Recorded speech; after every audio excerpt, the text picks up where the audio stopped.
about to get started.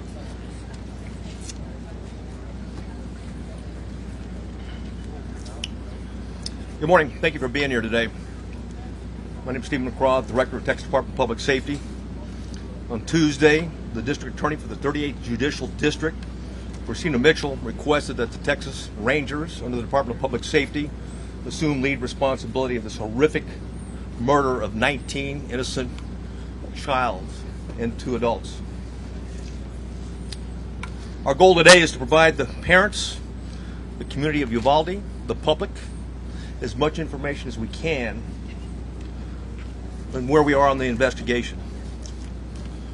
We're here to report the facts as we know them now, not to defend what was done or to criticize what was done or the actions taken. I'll begin first and foremost with the timeline as we know it. The second timeline I'll discuss is the 911 timeline. Then we'll talk about the relevant social or digital media footprint of the subject. And we'll also have plenty of time for questions at that point.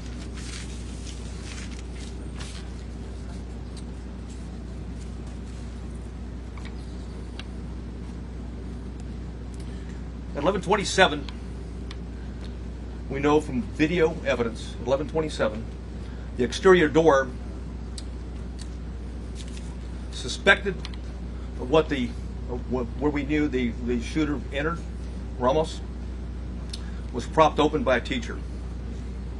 11:28, the suspect vehicle crashes into the ditch, as previously described.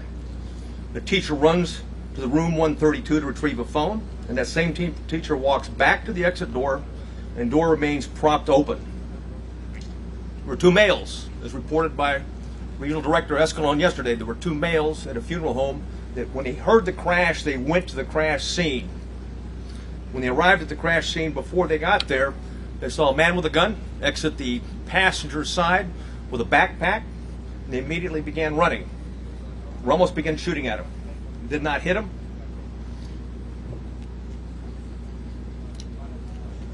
One of the males fell when he was running. Both males returned to the funeral home while they're running. And then again, we see through video, teacher reemerges inside the school in panic and apparently calls 911. 911 call at 11:30. There was a crash, man with a gun. 11:31, the suspect reaches last row of vehicles in the school parking lot. 11:31, the suspect shooting began at the school while patrol vehicles got to the funeral home. I'll point out where it is.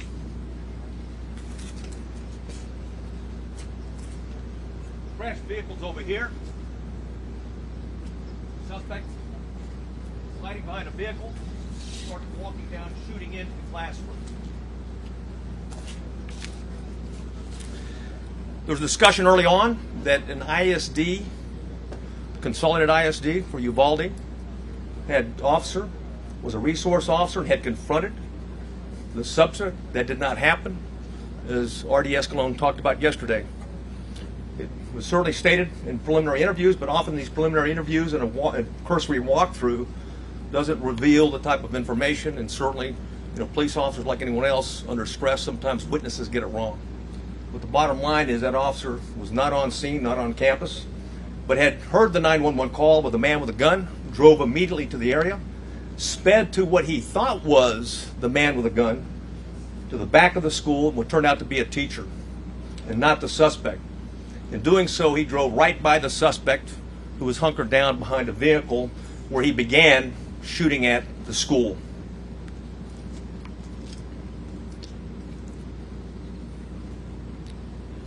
At 11:31, the suspect shooting in between the vehicle is when it began, while patrol vehicle gets to the funeral home. Multiple shots are fired outside the school at 11:31. Patrol car accelerates into the parking lot, drives by the shooter. That's exactly what I was talking about. That was the ISD officer at that time. He passes and then leaves the camera view. There's multiple shots fired at the school at 11:32, at 11:32:27, at 11:32:36. At 11:33 is when the suspect entered the school at the door that I'm pointing to now. At 11:33, the suspect begins shooting into room 111 or 112. It's not possible to determine from the video angle that we have at this point in time. We do know this, that he shot more than 100 rounds based on the audio evidence at that time, at least 100 rounds. He entered at 11:33, or 11:33 he started shooting in the classrooms, 111 and 112. And 11:35, 3 police officers entered the same doors the suspect entered. All 3 of those police officers worked for the Uvalde Police Department. They were later followed by another 4 team of Uvalde police officers, 3, and also a county deputy sheriff. So a total of 7 officers were on the scene. The 3 initial police officers that arrived went directly to the door, and 2 received grazing wounds at that time from the suspect while the door was closed.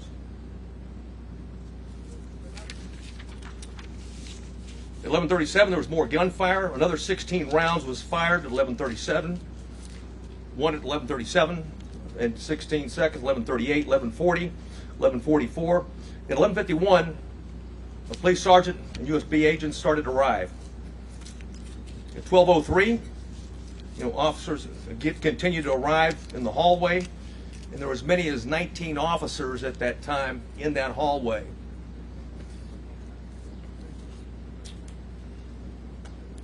At 12:15, we know that BORTAC members arrive. Not the entire BORTAC, but members of BORTAC, along with shields. At 12:21, the suspect fired again, was believed to be at the door. At 11:21, law enforcement moved down the hallway. At 11:50, they breached the door using keys that they're able to get from the janitor, because both doors were locked. Though both of the classrooms that he shot into were locked when officers arrived. They killed the suspect at that time.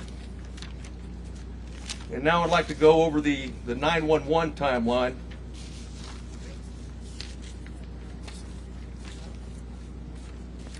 Which I'll warn you is not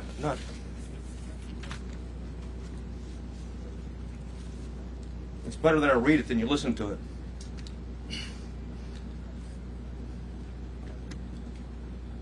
The caller identified, I'll not say her name, but she was in room 112, called 911 at 12:03. The duration of the call was 1 minute and 23 seconds. She identified herself and whispered she's in room 112.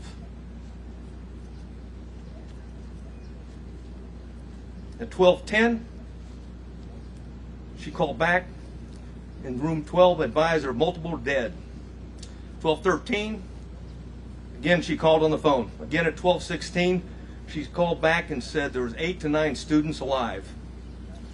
At 12:19, the 911 call was made, and another person in room 111 called. I will not say her name. She hung up when another student told her to hang up. At 12:21, you could hear over the 911 call that 3 shots were fired. At 12:36, 911 call, it lasted for 21 seconds.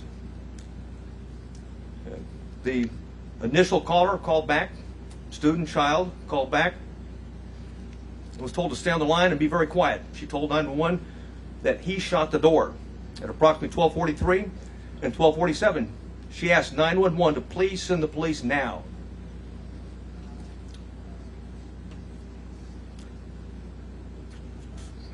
At 12:46, she said that she could hear the police next door.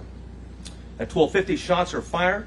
They can be heard over the 911 call. And at 12:51, is very loud and sounds like the officers are moving children out of the room. At that time, the first child that called was outside before the call cuts off.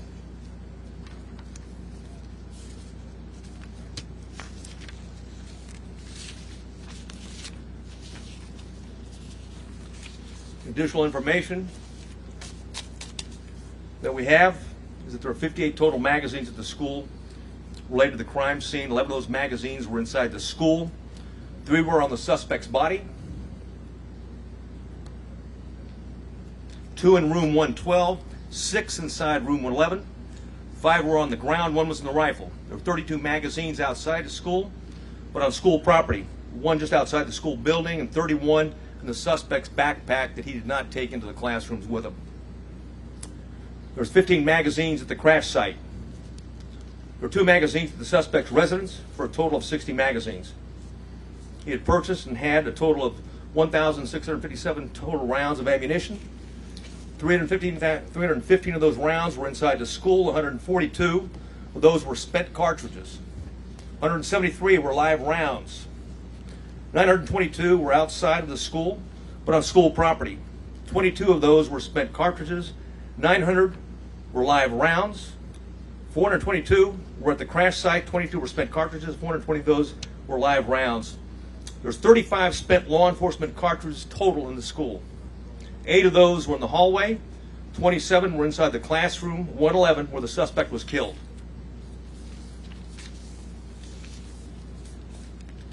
I had mentioned that I was going to go over quickly a digital timeline. One of the things we talked about early, and I want to correct something that was said early on in the investigation, is that he posted, on Facebook publicly that he was going to that he was going to shoot his grandmother, and secondly after that he he had shot her, and then third that he was going to go shoot up a school. That did not happen. It was actually on a message. It was a Facebook application, messenger application to somebody else that he had a conversation with.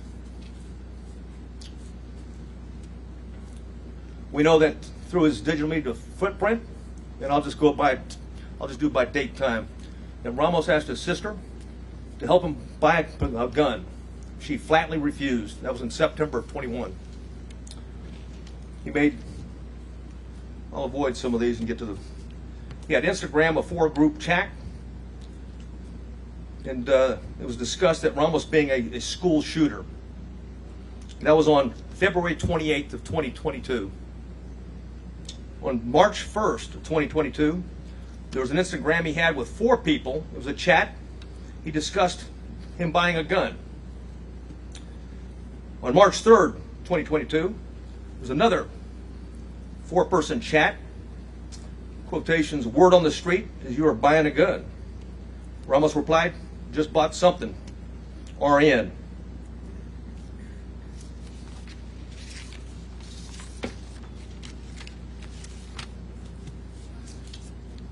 On March 14th, and there was an Instagram posting by the subject, in quotations, 10 more days.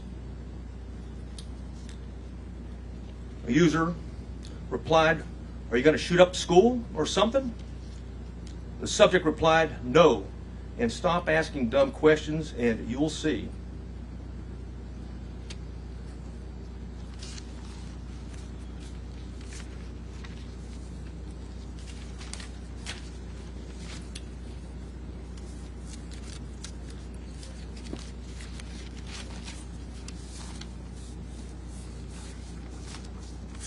I know you have many questions, and I've agreed to stay as long as we can to answer as many of those questions that we can. If I can't answer it because we don't know definitively right now, I'll simply say that. And it continues to be a preliminary investigation. There's, literally, certainly over hundreds of interviews that have been conducted, will continue to be conducted, and there's thousands of leads that are being pursued, not consecutively, but concurrently, and thanks to our federal and local partners. And I do want to mention behind me, we've got the FBI Special Agent in charge. We also have an ATF Special Agent in charge, or ASAC, and of course, who else? What I got behind? Okay, but Texas Rangers. If there's any specifics that I haven't covered that I might need their particular support on, I do want to cover one thing quickly though before I go to questions, and that's some of the questions that we have already received. And one of those is going around now that in fact the subject had been one of the 2 arrested by the Texas Rangers and the local police back in 2018. That's not the case. He was not one of the individuals. In fact, we have found no links, associations, and relationships in that investigation. Clearly, it was a threat. It was back in 2018. The two juveniles were charged with attempted or conspiracy to commit capital murder. There's no question that we thought, and we had evidence, and certainly the district attorney agreed, that these juveniles, one 13, one 14 years old, was a threat to Uvalde. And there was a discussion at that time, even the senior year of the one that was 14 years old, which would make it 2022. However, that was not the subject.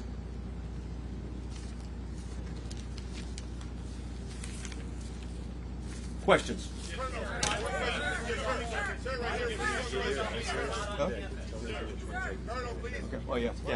Oh, one thing I want to say, one thing I failed to say is that when we're done, we have Tony Pena with us. He's going to translate into Spanish, okay, what the answers and the questions are afterwards. Yeah.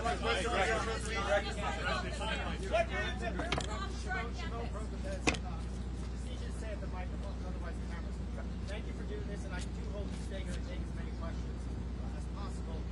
You say there were 19 officers gathered in the hallway or somewhere. What efforts were made to try and break through a door you say was locked? What efforts were the officers making to try and break through either that door or another door, get inside that classroom? None at that time. Why? The on-scene commander at the time believed that it had transitioned from an active shooter to a barricaded subject. Sir, you have people who are alive, children who are calling 911 saying, please send the police. They are alive. In that classroom, there are lives that are at risk. Hey, we're well aware of that. Right. Yeah. Why was this decision made not to go in and rescue these children? Again, the on-scene commander considered it a barricaded subject and that there was time and there were no more children at risk. Obviously, based upon the information we have, there were children in that classroom that were at risk, and it was, in fact, still an active shooter situation and not a barricaded subject.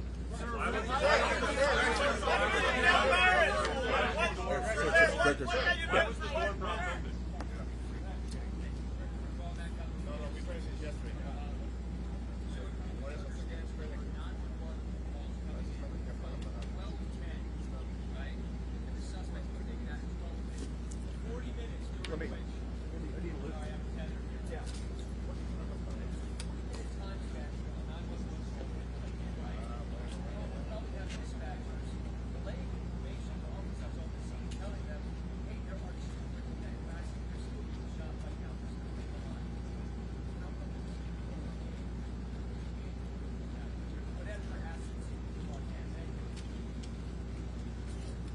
The question simply is this: there was a 40-minute gap, and if the 911 operators were aware that children were alive in that classroom, why weren't officers notified of that? And if that's the case, why didn't they take action? That's the question. And again, I'll go back to the answer for right now, is that it was considered, okay, the decision was made on the scene. I wasn't there, but at the same point in time, a decision was made that this was a barricaded subject situation. There was time to retrieve the keys and wait for a tactical team with the equipment to go ahead and breach the door and take on the subject at that point. That was the decision, that was the thought process at that particular point in time. What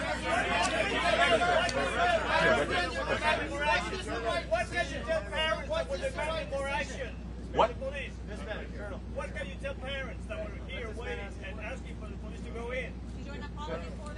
Yeah, there was 19, like I said, there was 19 officers in there. In fact, there was plenty of officers to do whatever needed to be done, with one exception, is that the incident commander inside believed they needed more equipment and more officers to do a tactical breach at that point. That's why BORTAC was requested on the scene as soon as they were there.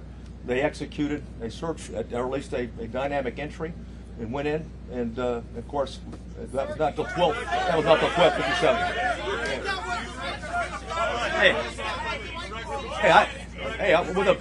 With the benefit of hindsight, stand by, stand by, right? I got it. Okay. Hey, from the benefit of hindsight, where I'm sitting now, of course it was not the right decision. It was the wrong decision. Period. There's no excuse for that.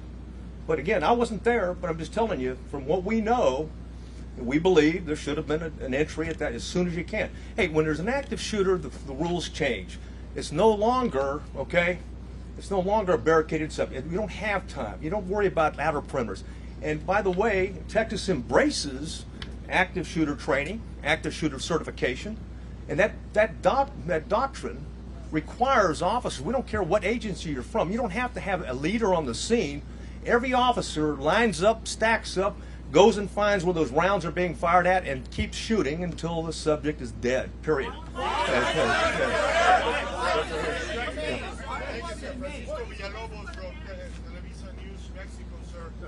Obviously, countries south of the border, it's very difficult to understand how the most powerful nation in the world, their citizens have access to so high-end weapons, and this keeps happening over and over and over again, and now again with children. I don't mean to one day quarterback with you guys are the experts, not people. Just have questions, please. How can you keep this from happening again in the communities of Texas? And second, how did a 18-year-old kid that works at a Wendy's winning minimum wage can buy a $5,000 weapon?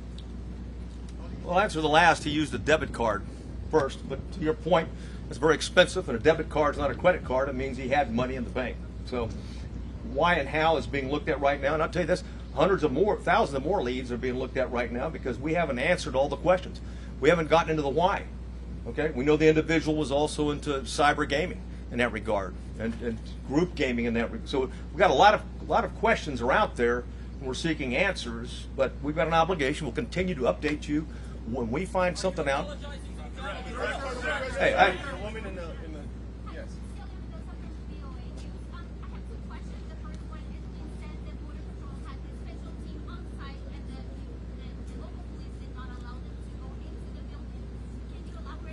The Border Patrol agents, the BORTAC agents that were in the building did line up. They're part of the 19 that I talked about, and the entry team, ultimately the entry team that went in.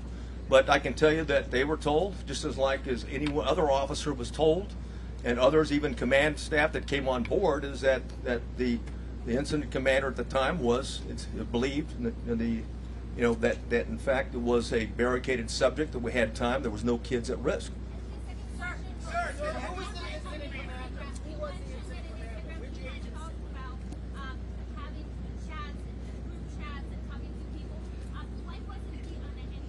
I wished he was.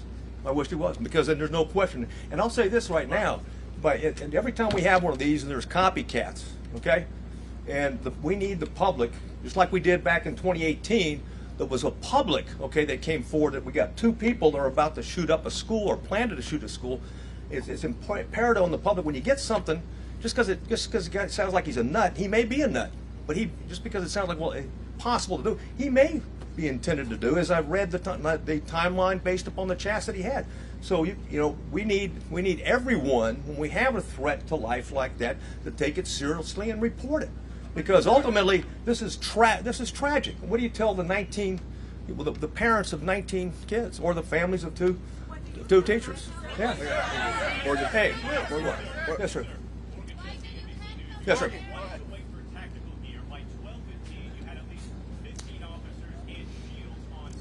Yeah. Yet you did not reach the door until 12:50. Yeah, like I've said it before, is that, well, first of all, when it comes to an active shooter, you don't have to wait on tactical gear. Plain and simple, you've got an obligation. What I know now, okay, absolutely, it was an active shooter, because you can transition. Keep in mind, in the doctrine, okay, of active shooters, you can transition from an active shooter situation to a barricaded subject, or a barricaded with hostage subject, but if shooting continues, and you have any reason to believe that there's individuals alive in there, you've got an obligation to move back to an active shooter posture, and that means everybody at the door. Are you saying those children were no longer at risk when he barricaded himself? Saying there were children alive in classroom 112, 8 to 9 children. Is that team, or are those children still alive? And why was the school resource officer off campus? And did Uvalde SWAT respond to the scene? Well, Uvalde has a part-time SWAT team, number one. The ISD's got, they have limited officers. I think, what is it? Well, they got 6. They got six. Yeah, the Consolidated Independent School District has 6 officers, and they didn't have one posted at that location.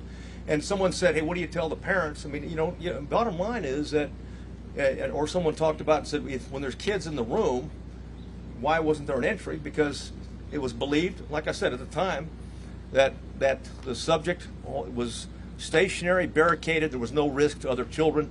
Again, on retrospect, from where I'm sitting right now, clearly there was kids in the room. Clearly, okay, they're at risk. And oh, by the way, even when you go back to shooting, there may be kids that are injured. Okay, they may have been shot but injured, and it's important for life-saving purposes to immediately get there and render aid. Man in the blue. Where was the resource officer? Why was he not on campus? He was not on campus. Why? Well, again, we'll have all those answers down the road. Okay. Sir, did those cameras survive? Lady in the purple. Hi, this is Univision Network, and thank you for doing this. Most of the community is Hispanic. Yes. A bunch of them are undocumented. And to them, it would mean the world. We apologize to all those parents who were outside screaming, trying to get in. It was obvious that it was not under control.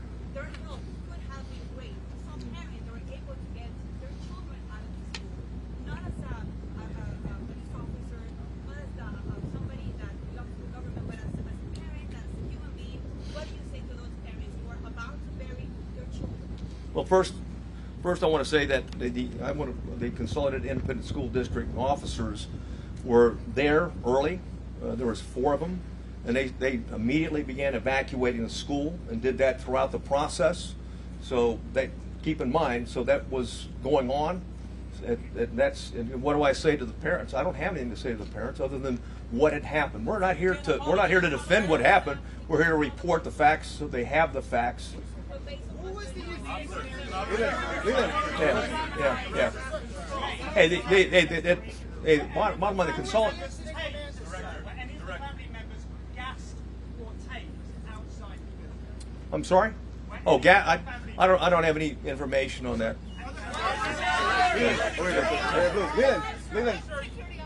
Oh, one second though.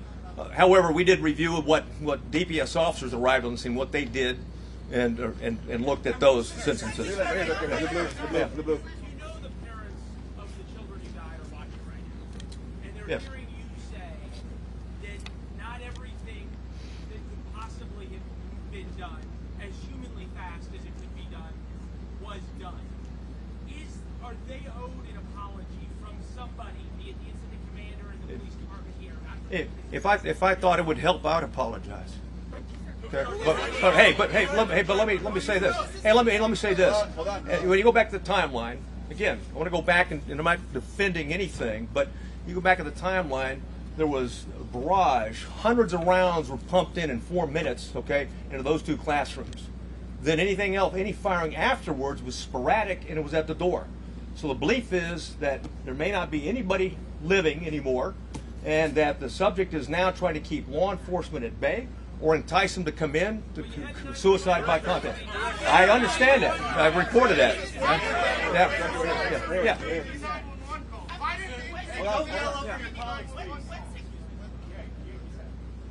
Jack Norfolk from the New York Post. Can I ask 2 questions? First of all, exactly how was the gunman barricaded in his room? Was it just a simple matter of him locking the door behind him? And secondly, did he buy all 1,657 rounds from Oasis Outback using that debit card? Well, I might answer the first one, but the why on the second one I don't have. The first one, that each door can lock from the inside, and both doors were locked, okay, from the inside. So the subject, when he went in, he locked the door. He came out one time into the hallway, went back in and locked the door, because at the time that the officers went in, both doors were locked. They got a key from the janitor and used it. So the first call came in inside the classroom at 12:03 and you breached it at 12:51. How many students died in those 48 minutes? I don't have that answer. We're looking at it right now. Hold on. Yeah. Go ahead. Questions. Robb's from CNN. Yes. One, why wasn't this whole place on lockdown? And 2, while this may be the most unpopular question here today, what is on your heart? How are you doing?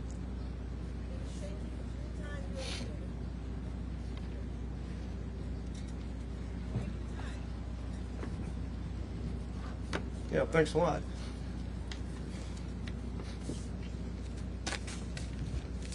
You know, forget how I'm doing. What about the parents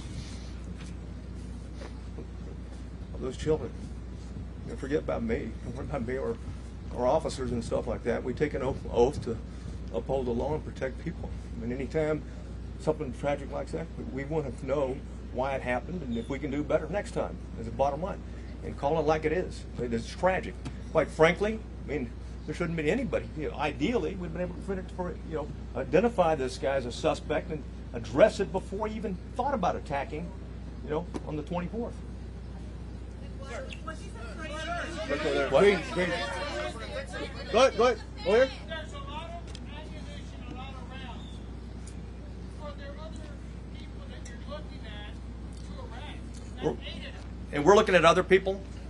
Absolutely. Anybody who's been in contact, we're looking at anything. Links associations, you know, people that may have known something, and will continue, and may have been involved in some chat room gaming along with them. So there's nobody that we're not going to talk to and look at. And it's certain, I can assure you that the district attorney is very proactive and very concerned about this, and that if any evidence that we bring to her that someone was an accomplice or an enabler or didn't do what they should have done, if it's in violation of the law and it meets the probable cause standards, I have no doubt that she'll take care of business just like she did back in 2018 when we had 2 juveniles plot a capital murder at the school. Well, You had 911 calls at 12:10, 12:13, Yes. 12:16. The shooter wasn't killed until 12:50. Did any of those 911 callers survive? Yes. And all of them? I can't tell you that with certainty, but more than one survived. How many children got pushed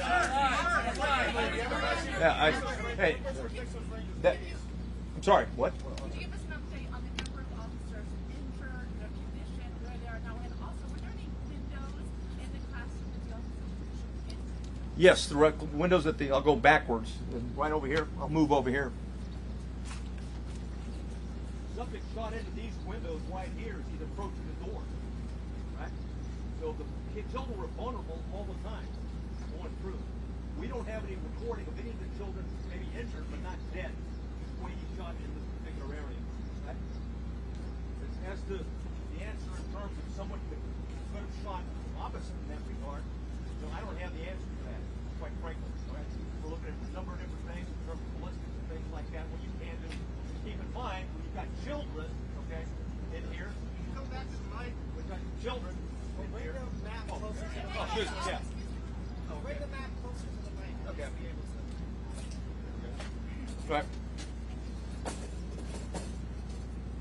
And we're looking at this from a tactical standpoint and everything in terms of looking backwards, okay? And certainly one of the things is, what was the access at 111 and 112 in that regard? And and also, you know, there's other access points as well. Right there. Hold on. Let me say one thing. One thing I didn't point out, okay, is that when we've got him going into these rooms, right here's a Jack and Jill restroom between. So not unlike Santa Fe, the classrooms are separated, but they're really connected. So you can move back and forth between those 2 classrooms. Could you please give us an answer? In the green. Yes, sir. Was the incident commander receiving the information coming via the 911 calls? And if so, why not? And if so, speak to the level of investigation that you're putting into that very question. Yeah, well, that question will be answered, but I don't have I'm not going to share the information we have right now, because I don't have the detailed interview right now. Go ahead, sir. Right there. Yeah. Go It was a barricade situation. Did any police officers go in and get their own kids while the parents were outside? Not that I'm aware of. No. Right there. Go ahead. Yes, please. How many children called 911 and you know for a fact if any of those children died? I know for 2, for certain did, and those 2 did not die. And why was that propped open door still propped open even after the incident was occurring with shots being fired at the funeral? Bottom line is, we reported what happened. Is that back door was propped open. It wasn't supposed to be propped open. It was supposed to be locked. And certainly the teacher that went back for her cell phone, they propped it open again. So that was an access point that the subject used. Go ahead, Blue. Go ahead. Hold on. You have said in hindsight mistakes were made. A Democratic congressman is now calling for the FBI to investigate the response here. Yeah. Is going to be held accountable. Well, first of all, we welcome the FBI. There's a reason why there's the FBI special agent in charge behind me right now. They play a vital role. And again, this is about finding facts and reporting facts as quick as we can. This is not about trying to defend, or it's not about trying to assess or even be hypercritical. It's about the facts and sharing whatever we learn on the facts as quick as we can and be as transparent as we can. You know, okay, the media, but more importantly, the parents and the public and the citizens of Uvalde and Texas. Go ahead, Blue. Go ahead. Hold on, sir. Hold on. Sir, who was the incident commander and has that The chief of police of the Consolidated Independent School District is the incident commander. and has that person It's his school. He's the chief of police. Okay. Hey, again, I'm not going to discuss disciplinary. There's an ongoing criminal investigation. There's an ongoing criminal investigation.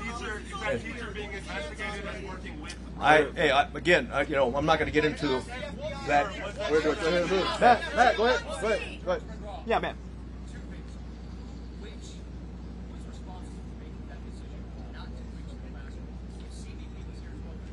The chief of police of Consolidated Independent School District.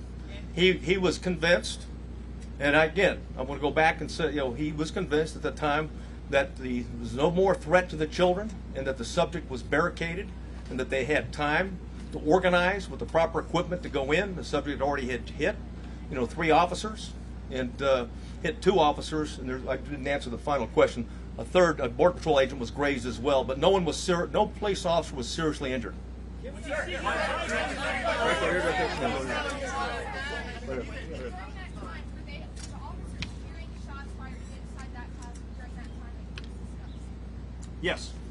Yes, they did. He shot, and I went through the timeline before where he continued to shoot periodically, sporadically. So while they're waiting outside for the proper equipment, they're still The last, I think I already gave you the timeline. I'm sure I went through it, but the last time that the shot right before the entry, okay, was he shot at 12:21. So. at the officers or at the children? Well, no, not at the children. I'll tell you what, we don't know yet. We believe it was at the door, is what he fired at. Go ahead, right there. Yes. Hold on. What kind of equipment did law enforcement have in each specific moment of the response? Hey, well, we know that beginning when the BORTAC agents arrived, they had 3 ballistic shields. Last question. Yeah, what? Last question. Yeah, right here in the booth. Right here. Yeah, go ahead. Hold on. The San Antonio fire chief said one of the kids died in the hospital. How many kids could have been saved had they been breached earlier? I don't know. You good. No, that's fine. Yeah, I'm well. Let's answer the question. What do you think you should have done that you didn't? Well, I've already said that. I've already said. First of all, Texas embraces and teaches, the active shooter doctrine. The active shooter doctrine, as long as there's kids and as long as there's someone's firing, you go to the gun, you find them, you neutralize them, period. And there's only, there are some nuances with transition to a barricaded subject, also transitioning to a hostage situation. And of course, the decision at the scene was that this is still a barricaded subject that did not go back to an active shooter situation. Go ahead. Yeah. Where is the police chief and why isn't he here to take our questions? Well, because I'm here to address the latest timeline and facts that we know. You're certainly welcome to reach out to them. I'd like to ask the FBI a question. I defer to. Do you want to get a question? Okay, hold on. All right, then they'll see it. Fine. How many children were pulled out? Hold on, sir. Hold on. Sir, you've now been on the scene for several days. Two things. What exactly is your role in this investigation? And hearing all this, and given that the FBI goes through lengthy efforts to study active shooter situations like this, do you think this is something that requires an independent investigation by whether a federal agency or by you guys or someone else?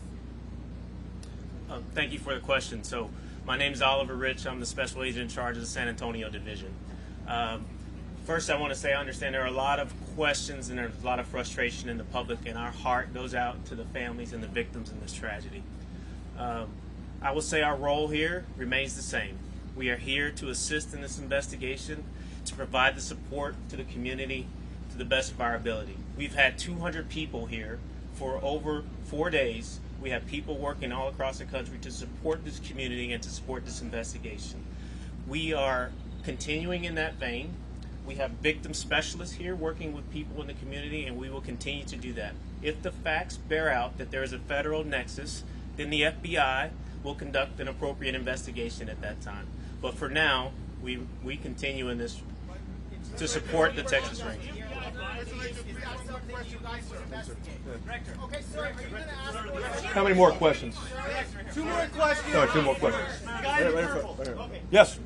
Uvalde Police Department, Uvalde Police Department posted in February 2020 that they familiarized themselves with the school and they did the training to do just what they were supposed to do.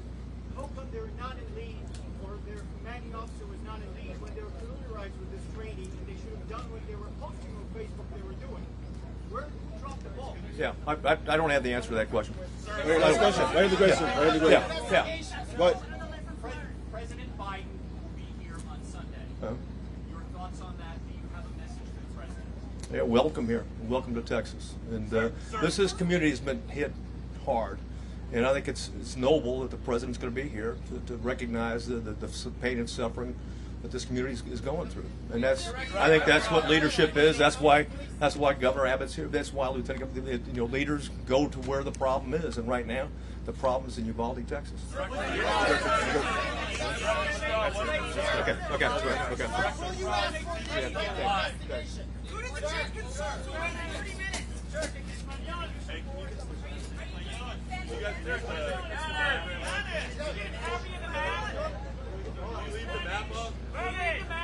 we see the map?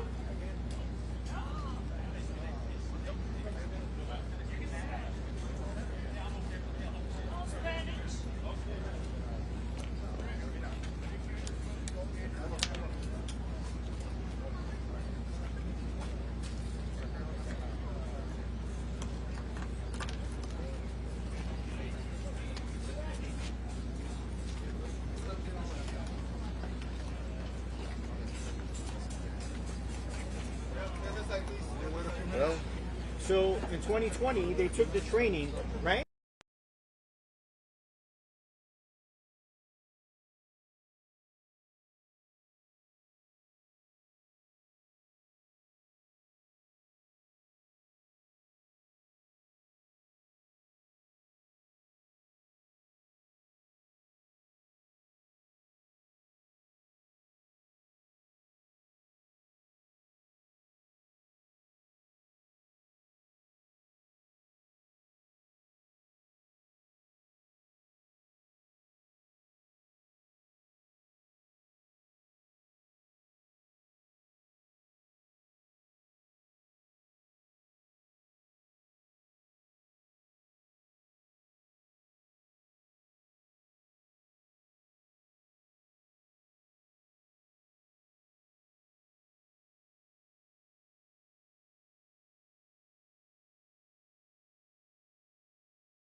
response to I think I thought you had already gone. the director was on the officer's decision to not breach the classroom door.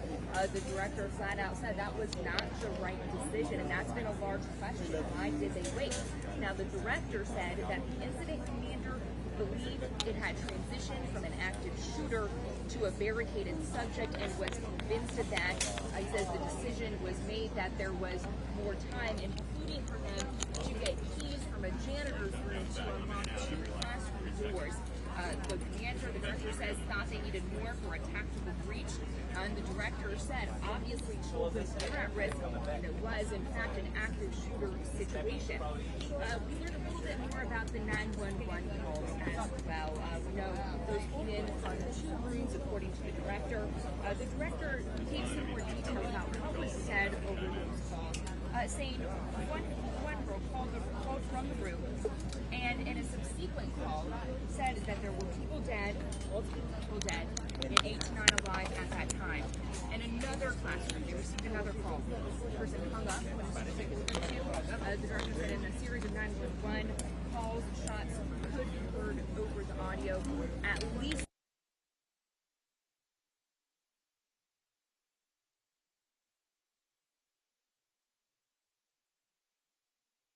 To the podium in Spanish. he says a teacher crossed open the door. And now there's a question.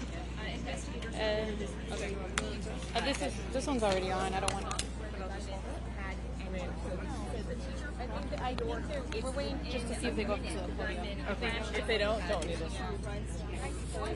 It's a few minutes later that he was able to enter the school and start shooting. The director said he used more than 100 rounds at that time based on audio evidence. It's about 2 minutes after that that the first police officers entered. He also said the patrol had gone to a funeral home after the gunman had fired at 2 witnesses from there and ran back to the funeral home nearby. Now, it was 12:15 when tactical members arrived. Again, reiterating.